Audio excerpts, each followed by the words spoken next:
Assalamualaikum warahmatullahi wabarakatuh. Shalom, Om Swastiastu, Namo Buddhaya, salam kebajikan Rahayu, salam sejahtera untuk kita semua. Perkenalkan, nama saya Nurse Florentius Andri, Magister Keperawatan. Saya merupakan dosen program studi Diploma 3 Keperawatan, Fakultas Kesehatan, Universitas Katolik Santo Agustinus Hippo. Keahlian khusus saya adalah mengajar mata kuliah keperawatan, gawat darurat, dan manajemen bencana. Pada kesempatan ini, saya akan menjelaskan salah satu mata kuliah yang saya ampu, yaitu keperawatan gawat darurat. Mata kuliah ini memiliki kode PWT 5103. Mata kuliah ini diajarkan kepada mahasiswa di semester 5 dengan bobot 3 SKS. Teori 1 SKS, laboratorium 1 SKS, dan praktek klinik 1 SKS. Deskripsi mata kuliah ini merupakan menguraikan tentang konsep kegawat daruratan, penata laksanaan pasien gawat darurat, mencakup bantuan hidup dasar atau basic life support, dan membahas tentang asuhan keperawatan pada pasien dengan berbagai kegawat daruratan yang lazim mencakup semua sistem tubuh. Praktika dan praktik klinik dirancang dengan pembelajaran untuk menyelesaikan capaian pembelajaran. Capaian pembelajaran lulusan pendidikan Diploma 3 Keperawatan merupakan kemampuan lulusan pendidikan Diploma 3 Keperawatan yang diperoleh melalui internalisasi ranah sikap, pengetahuan, dan keterampilan yang mengacu pada standar profesi perawat Indonesia, standar nasional pendidikan keperawatan, dan kompetensi perawat yang menggunakan pendekatan outcome based education atau OB.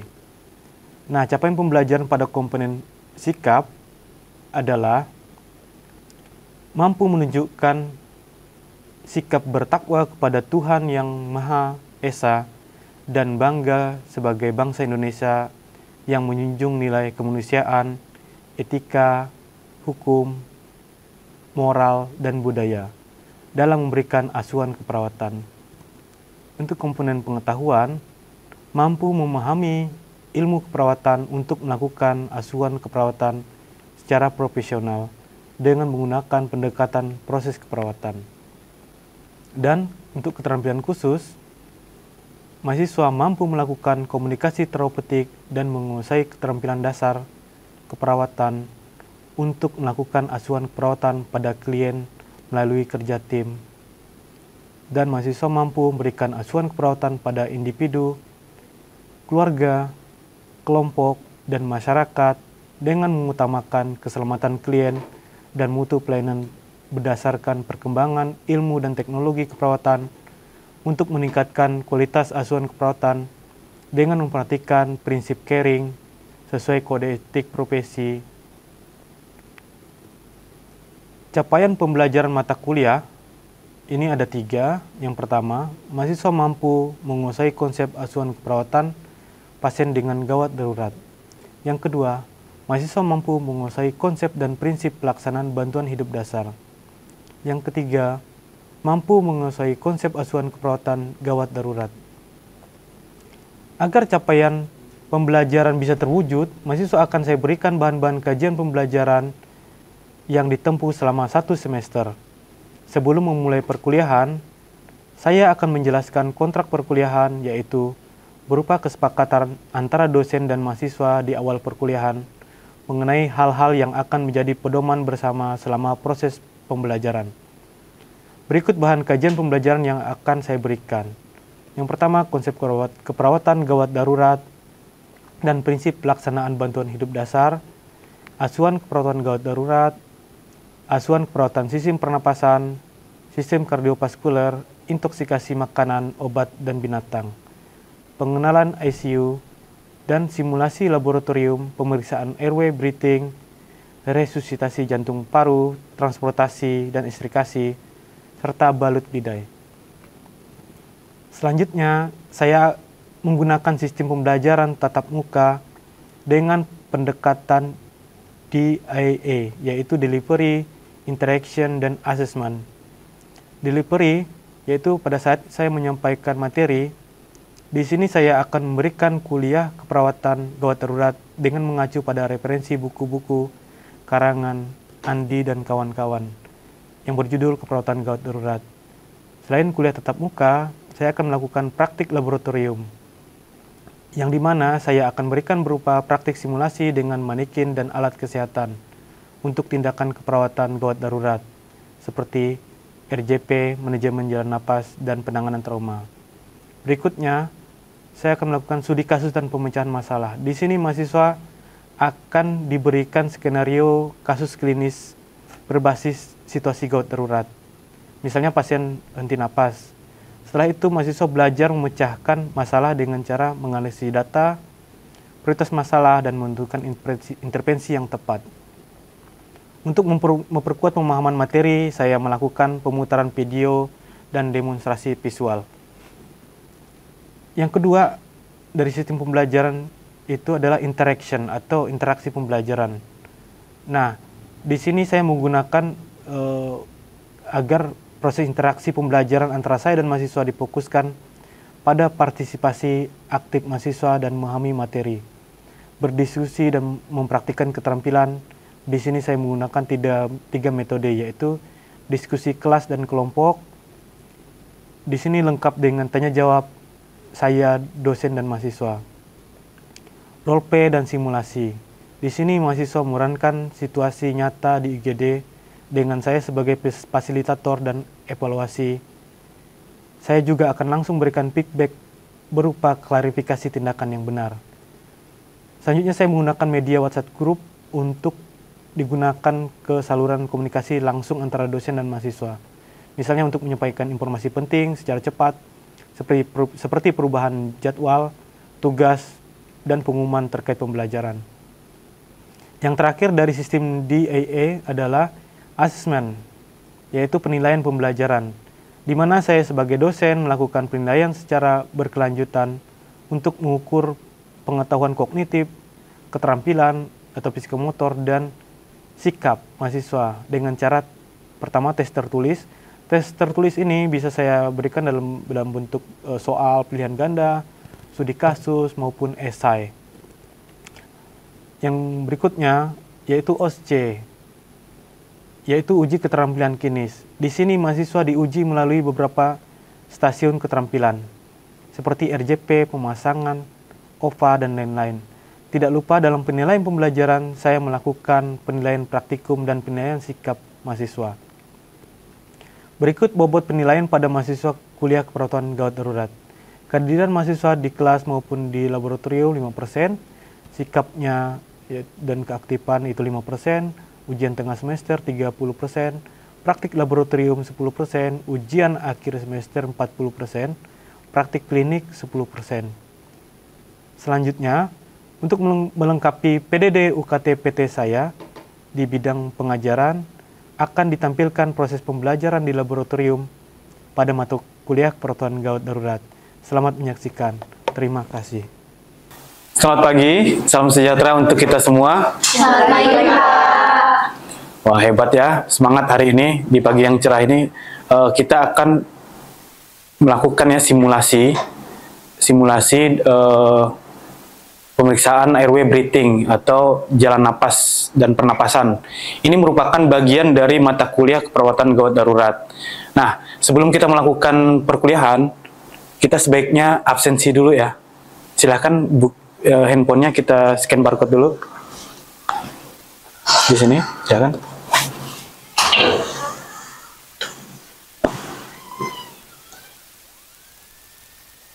Oke.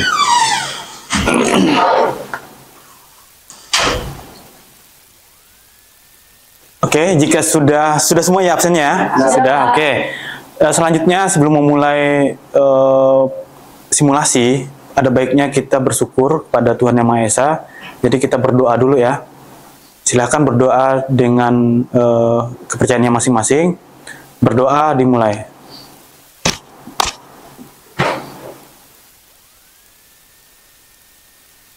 Berdoa selesai.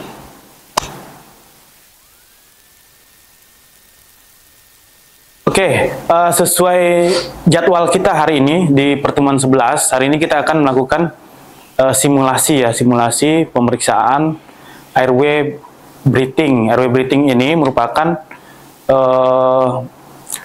pembebasan jalan napas, ya, pembebasan jalan napas. Nah, pembebasan jalan napas ini sangat penting karena apa?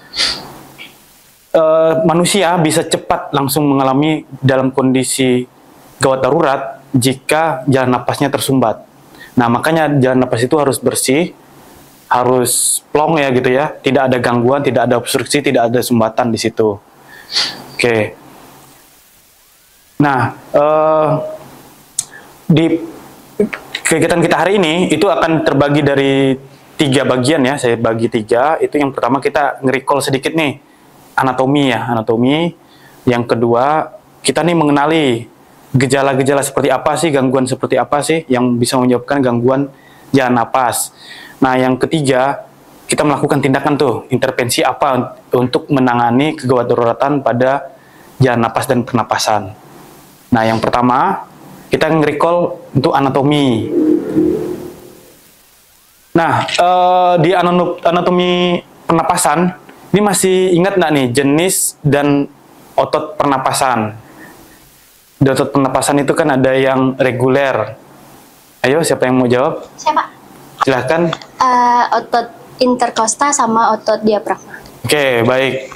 Kita tepuk tangan ya. Oke. Nah, dalam bernapas, manusia bernapas ya, itu kan ada mekanismenya nih. Ada mekanismenya nih. Nah, itu kira-kira yang benar yang mana ya? Saya kasih pilihan nih. Yang pertama, itu paru-paru duluan mengembang, nanti diikuti oleh dada nih mengembang. Atau, ini dada yang mengembang diikuti paru-paru. Siapa yang mau jawab yang pertama? Paru-paru mengembang mengikuti dada. Oke. Yang nomor 2, yang dada diikuti oleh paru-paru. Oke. Nah, yang benar jawabannya adalah yang 2 ya. Tadi saya lihat si Anya nih yang benar jawabannya nih. Nah, kira-kira coba Anya jawab kenapa? Izin menjawab, Pak. Jawaban yang benar adalah dinding dada mengikuti dinding dada mengikuti dinding dada mengembang, paru-paru diikuti paru-paru mengembang. Oke. Tetapi kamu bisa penjelasannya gimana tuh? Dinding dada mengembang diikuti paru mengembang. Tapi saya lupa dengan fisiologinya, Pak. Jadi kamu belum bisa menjelaskan kenapa ya? Iya, Pak, saya belum bisa menjawab. Oke. Nah, jadi tadi yang pertama saya tanya tuh kan, teman-teman itu otot ya, ada otot pernapasan. Nah, sebenarnya yang benar itu adalah dinding dada mengembang, sebenarnya paru-paru tuh ngikut aja tuh.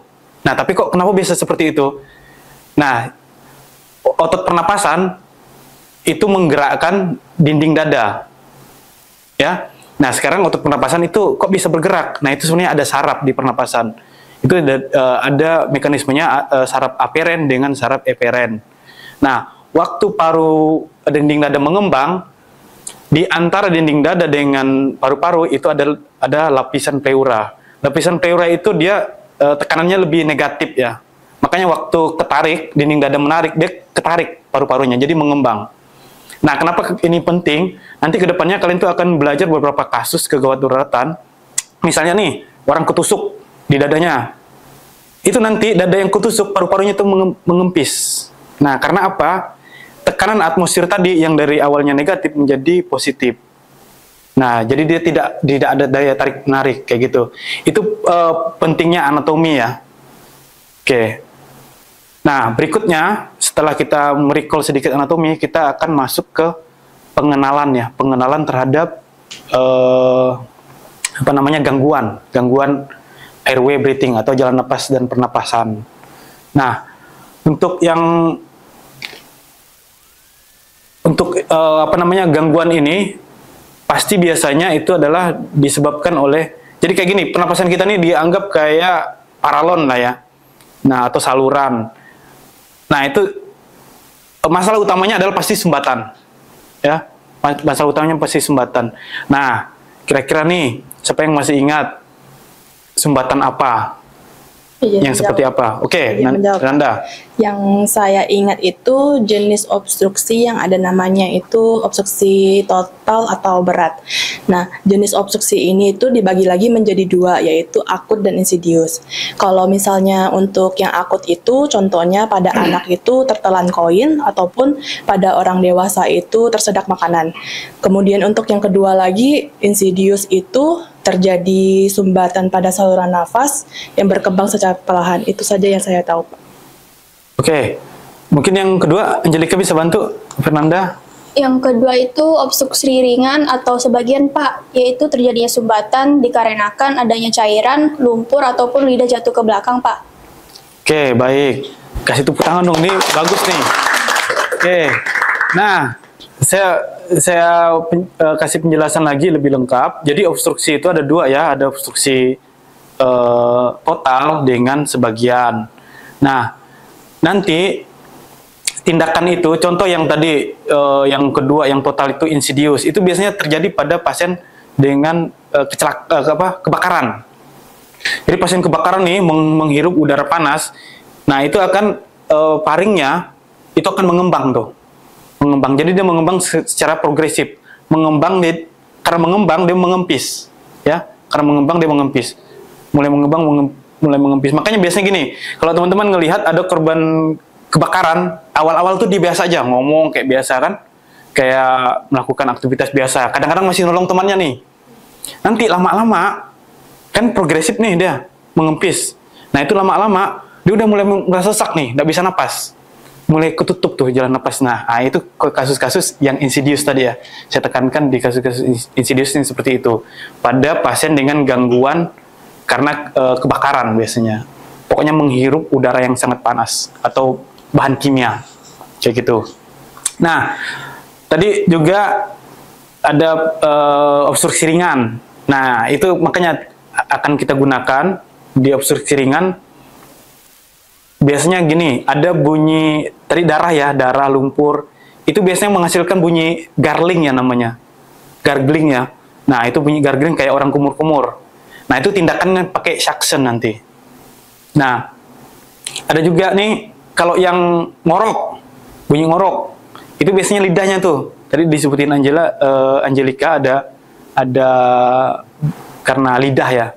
Nah, itu biasanya bunyi ngorok. Nah, itu kita tangani dengan pemasangan OPA atau oropharyngeal airway. Nah, itu ya penjelasan.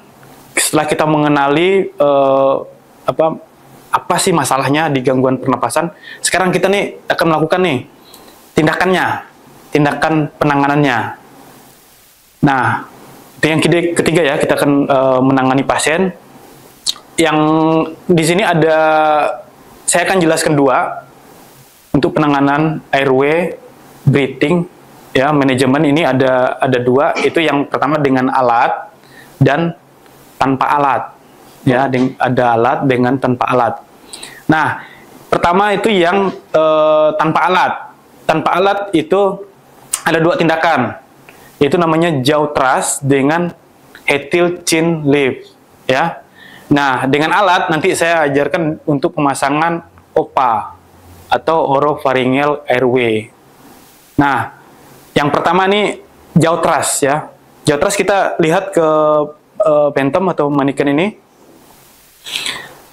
Tindakan pertama, sebelum melakukan tindakan ya, saya harus pasang handscoon dulu ya.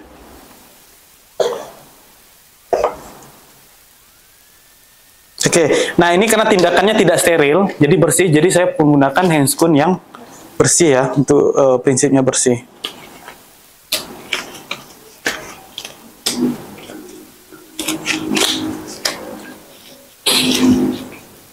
Oke, yang pertama jaw thrust. Jaw thrust itu teman-teman lihat ini tulang apa namanya? Mandibula ya. Ini tulang mandibula. Di sudut sini ini ada angulusnya nih. Nah, itu 4 jari kita nih menekan, tekan ke atas, jempol ibu jari ini tekan ke sini. Nah, jadi dia naik. Ya. Ini namanya jaw thrust. Nah, berikutnya head till chin lip. Head till chin lip itu, ini head till kepalanya, chin lip itu ininya dagunya diangkat. Nah, seperti ini. Ya. Nah, di head till chin lip ini tidak boleh dilakukan kalau pasien kita curigai mengalami trauma servikal, ya. Pasiennya mengalami trauma servikal. Nah, berikutnya saya akan menjelaskan penggunaan OPA ya, OPA atau oropharyngeal airway. Nah, di sini ada beberapa ukuran. Jadi sebelum pemasangan kita ukur dulu. Contoh saya ukur pakai yang ini ya. Nah, pengukurannya adalah dari sudut bibir ini ke bawah telinga. Nah, ini masih agak pendek ya. Kita cari yang agak panjang. Sudut bibir ke telinga. Ini yang pas. Nah, oke, pemasangan OPA kita pasangnya terbalik. Kita pasang terbalik. Nah, jadi kita masukkan ya. Pada saat ujung OPA itu tadi sudah bersentuhan dengan langit-langit atau sepertiga OPA masuk, itu kita putar ya. Nah, kita putar dan kita masukkan, kita dorong gitu. Nah, dan ini OPA ini tidak boleh di plester. Jadi ingat tadi penggunaan OPA untuk untuk mengatasi lidah ya pangkal lidah terjatuh ke bawah ya. Jadi menutup jalan napas. Nah, kayak gitu. Ini sudah. Sekarang saya pengen ini, biar saya tidak ngomong sendiri, saya pengen ada satu orang dulu mahasiswa coba ya. Mungkin Arik nih, coba Arik. Silahkan pakai handscoon Rik.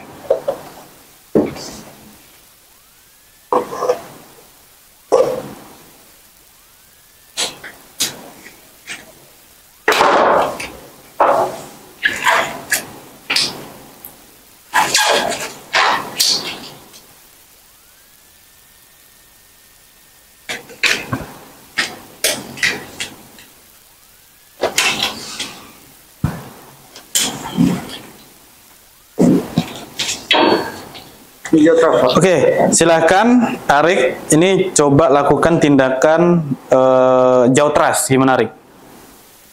Jaw thrust pertama, tangan di sini.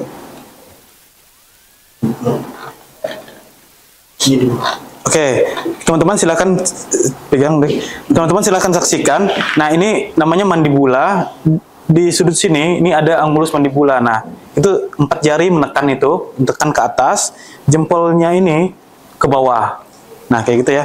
Oke, udah benar ya Arik ya. Kasih tepuk tangan ke Arik. Oke, sekarang Arik coba lakukan head till chin lip. Ini head till Pak, ini. Head till chin lip, oke. Terus yang ini ditarik. Dagunya diangkat ya. Oke, hipertensi. Oke, ini juga benar ya. Oke. Nah,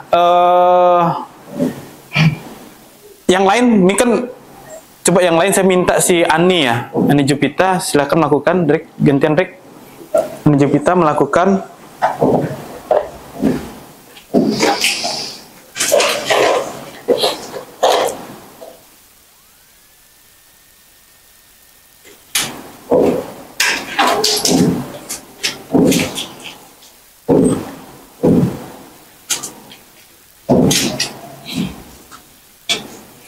Oke, Ani Jupita melakukan pemasangan OPA.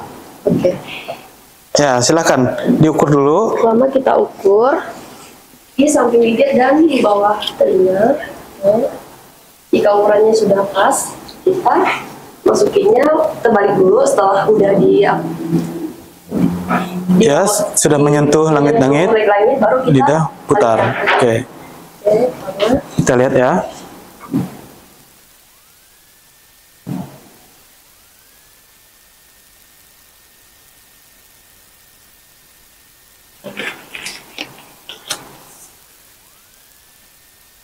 Oke, dorong. Oke, setelah itu dorong. Ya, udah masuk. Oke. Oke ya. Ini si Ani Jupita juga benar. Silakan tepuk tangan. Oke. Nah, ini tindakan untuk simulasinya. Ini kita sudah ya. Ini kita sudah. Saya simpan dulu di sini.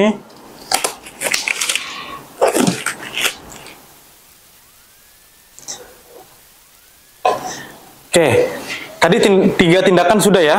Ada teknik jaw thrust, hetil chin lip, dan pemasangan OPA atau oropharyngeal airway. Nah, sekarang dari semua tindakan tadi ada yang pengen ditanya enggak? Saya Pak. Oke, Eka, silakan Eka. Dari penjelasan yang Bapak udah jelaskan tadi, saya mau tanya Pak, kenapa jika dicurigai trauma cervical itu tidak boleh dilakukan tindakan hetil chin lift, Pak? Oke, itu pertanyaan yang bagus ya. Karena nanti teman-teman juga harus tahu tuh, tidak boleh melakukan hetil chin lift pada pasien dicurigai trauma cervical. Nah, coba teman-teman tadi ingat, kalau kita melakukan hetil chin lift, itu kita hiperekstensi kepala. Coba lihat nih, hiperekstensi kepala. Nah, trauma cervical itu terjadi di sini, di belakang sini, ya kan?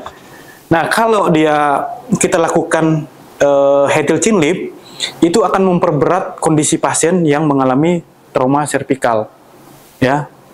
Nah, kayak gitu. Jadi kondisi makin berat, makin retak dia. Nah, itu jawabannya. Makanya tidak boleh. Yang aman itu pakai jaw thrust. Jaw thrust itu tidak menggerakkan atau tidak hiperekstensi dari kepala, posisi kepala. Seperti itu. Gimana Eka? Oke. Ada yang mau bertanya lagi? Yang lain? Saya Pak. Kenapa pada saat pemasangan OPA tidak boleh diplester, Pak? Oke. Kenapa pemasangan OPA tidak boleh diplester? Nah, itu karena gini ya. OPA ini dipasang pada pasien yang tidak sadar ya. Ya kan?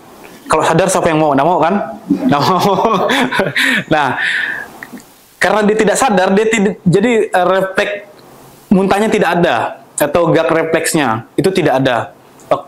Nah, jadi kita kan pengen nih pasiennya sadar kan. Pada saat pasien sadar, kita tidak selalu ada di dekat pasien. Nah, waktu dia sadar, dia akan ngerasa kok ada ganjalan nih. Dia akan muntah.